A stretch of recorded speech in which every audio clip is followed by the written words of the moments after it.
Welcome to my channel.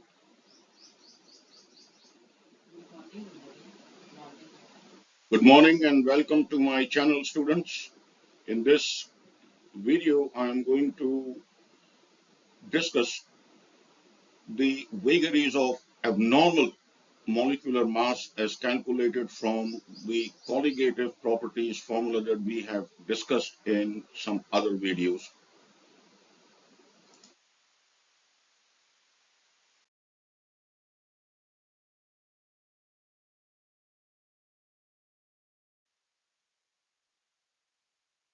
Abnormal molecular weights. The theory of abnormal molecular masses explains the phenomenon observed when when the molar mass of a solute calculated using colligative properties differs from the expected value of its molecular formula. Colligative properties are those properties of a solution that depend on concentration of solute particles such as boiling point elevation, freezing point depression, vapor pressure lowering, and osmotic pressure. And this we have discussed in the previous videos. Why do abnormal molecular masses occur?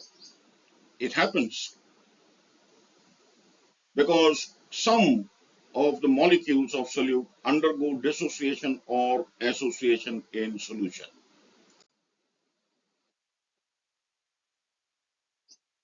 The degree of dissociation alpha and Van 't Hoff factor I are closely related to understanding electrolytes' behavior in solution.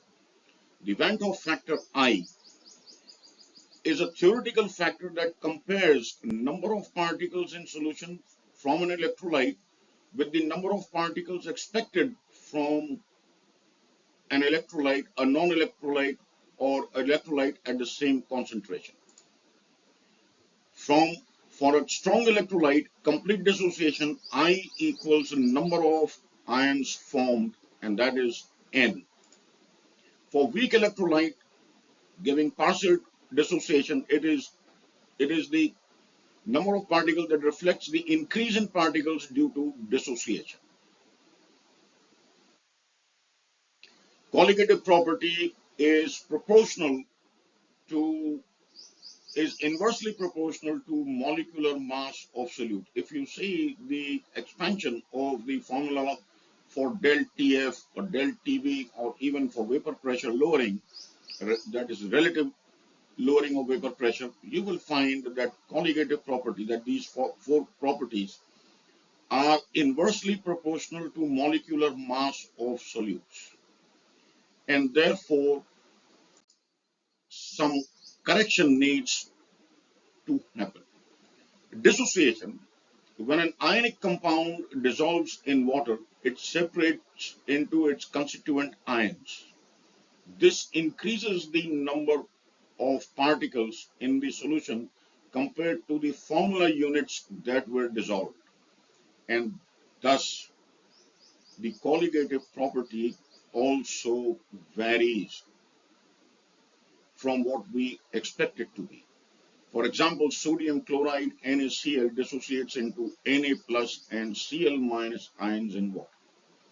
So, expecting 1 mole of NaCl to be giving 6.023 into 10 to the power 23 particles, it actually happens that it is 2 into 6.023 into 10 to the power 23 particles actually present in the solution.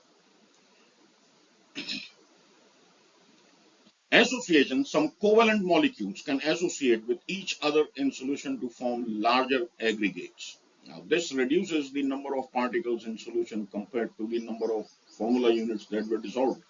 For acetic acid, you see, the acetic acid molecules can hydrogen bond with itself, forming dimers, that is double molecules, and therefore, you see, the drop in colligative properties will be observed when such molecules are put into solution.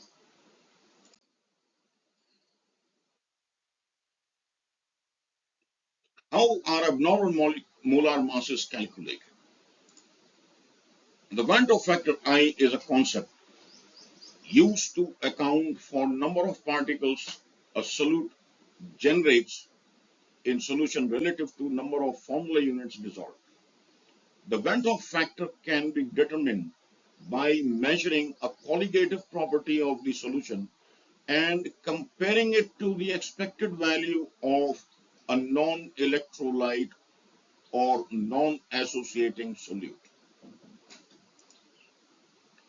The relationship between Van't Hoff factor measured molar mass mm and actual molar mass m is given by the following equation. I equals mm, that is the measured molar mass, upon actual molar mass m. If I is more than 1, the solute has dissociated. That means it has produced more number of particles. If I is less than 1, the solute is associated, hydrogen bonding between molecules, one of the primary reasons. If I equals 1, the solute behaves ideally. It neither dissociates nor associates. So the number of moles acting in the solution is the same as what we have put into the solution while making the solution.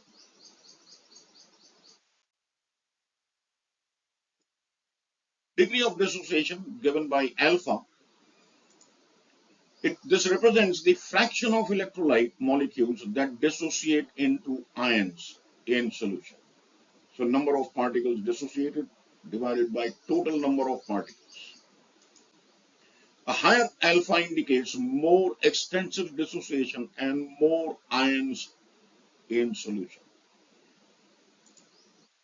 The relationship. There is a specific equation that relates alpha and I. I'm not going into derivation because that is not required. In chemistry, we usually have the problem and we go about solving it using the equations that are derived. There is no derivation needed in the examination, so I have abstained from deriving the equations here. I equals 1 plus alpha into n minus 1, or transposing alpha on one side and taking all of the unknowns and numbers on the other side, we have alpha equals I minus 1 divided by n minus 1, where I is Van't Hoff factor, alpha is degree of dissociation, and n is number of ions formed per molecule of electrolyte after complete dissociation.